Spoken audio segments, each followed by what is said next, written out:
Hello, my name is Aaron Moe. I'm an assistant professor of English and Environmental Studies at St. Mary's College, Notre Dame, and I'm here to talk about zoopoetics. If you dig into the etymology, you'll find it has to do with animals and poiesis, that is animals and makings, and there's three main areas I'm going to talk about today. The first has to do with the culture imagination. Secondly, I'm going to talk about form, and third, the ethical dimensions that zoopoetics points toward. Okay, so concerning the cultural imagination, when Derrida said Kafka's vast zoopoetics, he not only coined the term, but he also points toward the innumerable ways in which animals infuse and shape and make Kafka's stories and the cultural imagination. At the same time, though, how the cultural imagination through storytelling figures the animal. There are many examples of this rich dynamic, one of which is the indigenous name for North America, which is none other than Turtle Island. Okay?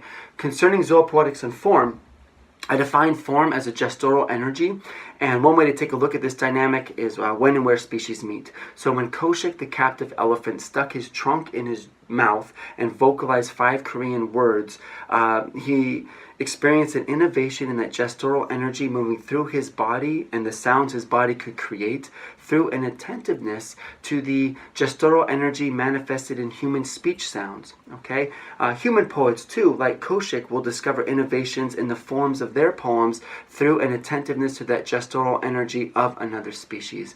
But there's another way of taking a look at zoopoiesis and form, and that has to do with intra-species dynamics, that is, the poiesis at work within a given species. Now, some of you might be listening and think, well, wait a second. Humans are mammals, so is the poiesis at work within the human species? Is that a kind of zoopoiesis? And I love that thinking because it does foreground the fact that yes, we are mammals, and it also invites us to take a look at the poiesis at work beyond the human. So let's talk about sperm whales for a second. We now know that sperm whales have agency to alter those patterns of sound with their clicks within clicks within clicks within clicks, all the way down on that millisecond level and smaller, that they can change that pattern of sound with on the millisecond level, and as they send forth these burgeoning sounds through to other conspecifics, they're changing those images that they're able to share with one another.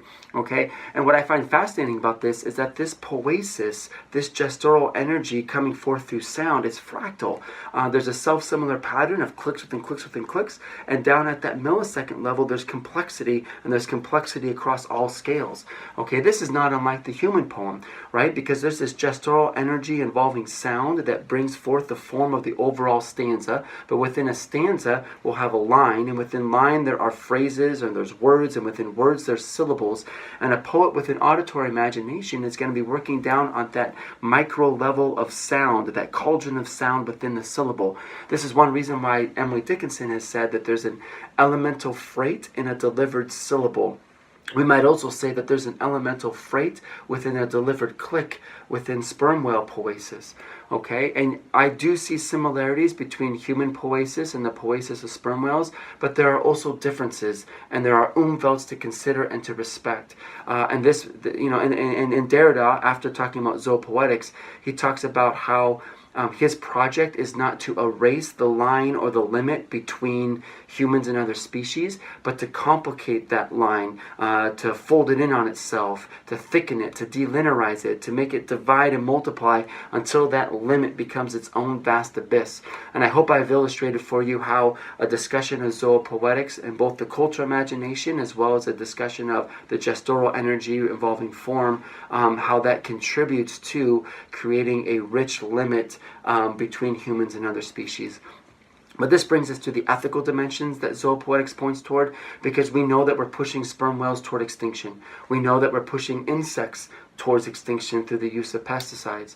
And so I do think that a discussion of the poiesis of butterflies or of bees or of sperm whales, it reminds us that humans are not the only makers on this planet.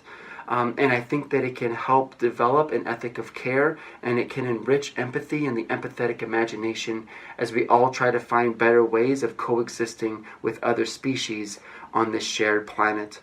Okay? Thank you.